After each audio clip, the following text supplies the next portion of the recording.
በሰኔ ወር አጥቢያ በሴራ ቨርዴ ተራሮች ግርጌ የሚታየው ጭጋግ ገና አልተገለጠም። መንደሯ ገና ከእንቅልፏ አልነቃችም። የድንጋዩ ንጣፍ መንገዶቿ በሌሊት ጠል ረጥበዋል። ከሩቅ የሚሰማው የቆቅ ድምጽ የአዲስ ቀን መጀመርን ያበስራል። በዚህ ጸጥተኛ መንደር ውስጥ ግን ከዛሬ 38 ዓመታት በፊት ዓለምን ሁሉ ሊያዞር የሚችል አንድ ታላቅ ቃል ኪዳን ተፈጽሞ ነበር። ዛሬው ታሪካችን ስለ ገንዘብ አይደለም፣ ስለ ስልጣንም አይደለም። ታሪካችን ስለ ታማኝነት፣ ርቀትና ጊዜ ሊቀብሩት ስላልቻሉት፣ ሽበትና እርጅና ስላላዳከሙት አንድ እውነተኛ የፍቅር ታሪክ። በ17 ዓመቱ ድሃ የነበረው ወጣት አውግስቶስ ከ38 ዓመታት በኋላ በሚሊዮኖች የሚቆጠር ሀብት ይዞ ሲመለስ ማን ጠበቀው? ቃሉንስ እንዴት ጠበቀው? ይህ ታሪክ የልብ ትርታቸውን እንደሚጨምር ጥርጥር የለንም። አውግስቶስ ሜንዶዛ የ17 ዓመት ወጣት እያለ ህልሙ ሰማይ ይደርስ ነበር።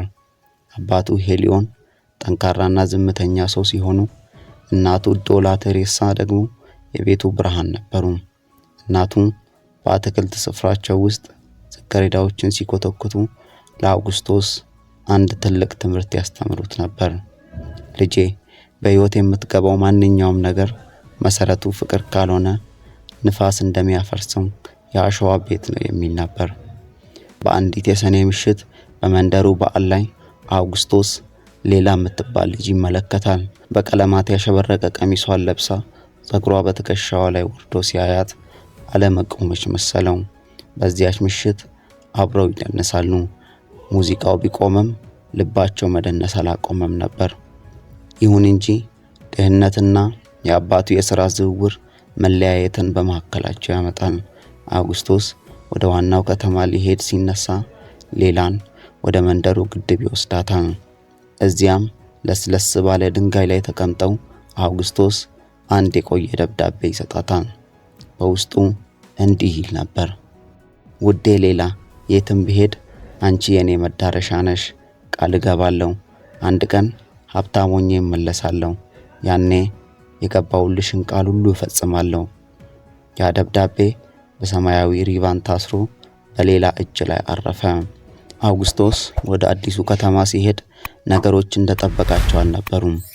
ግዙፍ ሕንፃዎች ሰማዩን የሸፈኑባት ማንም ለማንም ግድ የሌለው ከተማ። መጀመሪያ ላይ በየቀኑ ደብዳቤ ይጽፍላት ነበር። ናፍቆትሽን ተንተርሼ አድራለሁ ይላት ነበር። ጊዜ ግን ጨካኝ ነው። አውግስቶስ በትምህርትና በሥራ ተወጠረ። በቀን ይማራል፣ በሌሊት በመጋዘን ውስጥ ይሰራም ነበር። ቀስ በቀስ ደብዳቤዎች መዘግየት ጀመሩ። 6 ወር፣ 1 ዓመት፣ ከዚያም ዝምታ በመካከላቸው ሰፈነ። አውግስቶስ በከተማው ሕይወት ውስጥ እየተዋጠ መጣ። ኑሮው ልቡን አደነዘዘው። ስለ ቁጥር፣ ስለ ትርፍና ስለ ገበያ ድርሻ ማሰብ ጀመረ። በሌላ በኩል በሴራ ቨርዴ ሌላ በየቀኑ ፖስታ የሚያመጣውን መልእክተኛ ትጠብቅ ነበር። ዛሬስ ደብዳቤው ይኖር ይሆን እያለች በአይኗ ፖስታ የሚያመጣውን ሰውዬ ትመለከተው ነበር። ፖስታ የሚያደርሰው ሰው ግን ራሱን በአዘኔታ እየነቀነቀ ያልፋል። በመጨረሻም ረሳኝ የሚለው መርፌ ልቧን ይወጋታል። እናቷ ሲታመሙና ድህነት ሲጠናባት ሌላ ካልወደደችው ጆናስ ጋር ለመጋባት ተገደደች። የሰርጓ ቀን የደስታዋ ሳይሆን ያንን ሰማያዊ ሪባን የታሰረ መልእክት በሳጥን ውስጥ መቅበርና ማልቀስ ነበረ። 15፣ 20፣ 30 ዓመታት ነጎዱ። አውግስቶስ አሁን ሚስተር ሜንዶዛ ነው። ታላቅ ባለሀብት፣ የብዙ ኩባንያዎች ባለቤት። ከባለቤቱ ከክርስቲና ጋር የተረጋጋ ሕይወት አለው። ነገር ግን በቢሮው መስኮት በኩል ወደ ሰማይ ሲመለከት ሁልጊዜም ትዝ የሚለው ያ የሴራ ቨርዴ ሰማይ ነው። አንድ ቀን የልጅነት ጓደኛው ካርሎስ ቢሮው መጣ።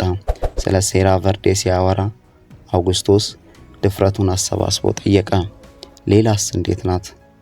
ካርሎስም የከበደ ዜና ነገረው። ሌላ በመከራ ውስጥ ናት። ባለቤቷ ጆናስ መጠጥና ቁማር የሚያበዛ ጨካኝ ሰው ነው። እሷ ግን ለልጆቿ ስትል ሁሉን ችላ ትኖራለች። ይህ ዜና በአውግስቶስ ልብ ውስጥ እንደ እሳት ነደደ። እሱ በሀብት ሲኖር ቃሉን የሰጣት ሴት በመከራ ውስጥ መኖሯን የጥፋተኝነት ስሜት አቃጠለው። ብዙም ሳይቆይ ባለቤቱ ክርስቲና በመኪና አደጋ ሕይወቷ ያልፋል። ከመሞቷ በፊት የጻፈችለትን ማስታወሻዎች ሲያገኝ ግን በጣም ይገረማል። እንዲህ ይል ነበር። አውግስጦስ ልብ ሌላ ቦታ እንደነበር አውቃለሁ። አንተ ታማኝ ባል ነበርክ። አሁን ግን ነፃ ነህ። ወደ ልብህ መዳረሻ ሂድ።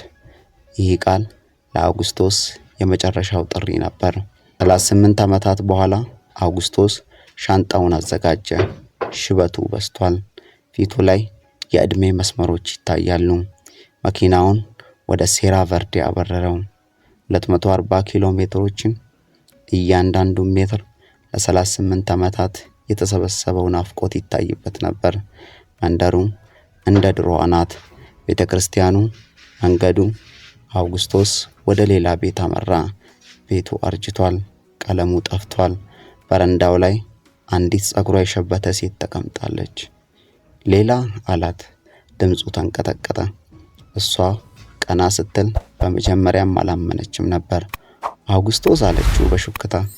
በዚያች ቅጽበት የ38 ዓመታት ዝምታ ፈረሰ። ሌላ ወደ ውስጥ ገብታ ያንን ያረጀ ሳጥን አወጣች። ሳጥኑ ሲከፈት በውስጡ ያ ሰማያዊ ሪባን የታሰረ ደብዳቤ ነበረ። ለዚህ ቀን 38 ዓመታት ጠብቄያለሁ አለችው። አውግስጦስ በሚሊዮን የሚቆጠር ዶላር ሲፈርም ያልተንቀጠቀጠው እጁ ያንን የ17 ዓመት ደብዳቤ ሲነካ እጁ ተንቀጠቀጠ። እንደ ልጅ ስቅስቅ ብሎ አለቀሰ። ጆናስ ሰክሮ መጥቶ ሊቆጣ ሲሞክር ሌላ ለመጀመሪያ ጊዜ በድፍረት እንዲህ አለችው። ጆናስ ይበቃል፣ ቃሉን የሚጠብቅ ሰው መጥቷል። ሌላ ሻንጣዋን ይዛ ከአውግስጦስ ጋር ወደ ከተማ አመራች። በ60 ዓመታቸው የ17 ዓመት ፍቅራቸውን እንደገና ጀመሩ። ታሪኩ እዚህ ላይ ያበቃል። አውግስጦስና ሌላ ቀሪ ዘመናቸውን በሰላም አሳለፉ። ይህ እውነተኛ ታሪክ የሚያስተምረን አንድ ነገር አለ። ሕይወት መጽሐፍ ናት። አንዳንድ ምዕራፎች ያሳዝናሉ፣ አንዳንዶቹ ደግሞ እጅግ ይረዝማሉ። ነገር ግን በትዕግስትና በታማኝነት ለሚጠብቅ ሰው የመጨረሻው ምዕራፍ ሁልጊዜም ውብ ነው። እናንተስ በሕይወታችሁ የገባችሁትን ቃል እስከ ምን ድረስ ትጠብቃላችሁ? ይህ ታሪክ ካስተማራችሁ ለምትወዱት ሾው ሼር አድርጉ። እንዲሁም ለቻናላችን አዲስ የሆናችሁ ሰብስክራይብ በማድረግ ይህን ቤተሰብ መቀላቀል ትችላላችሁ። ስለ ጊዜያችሁ እናመሰግናለን።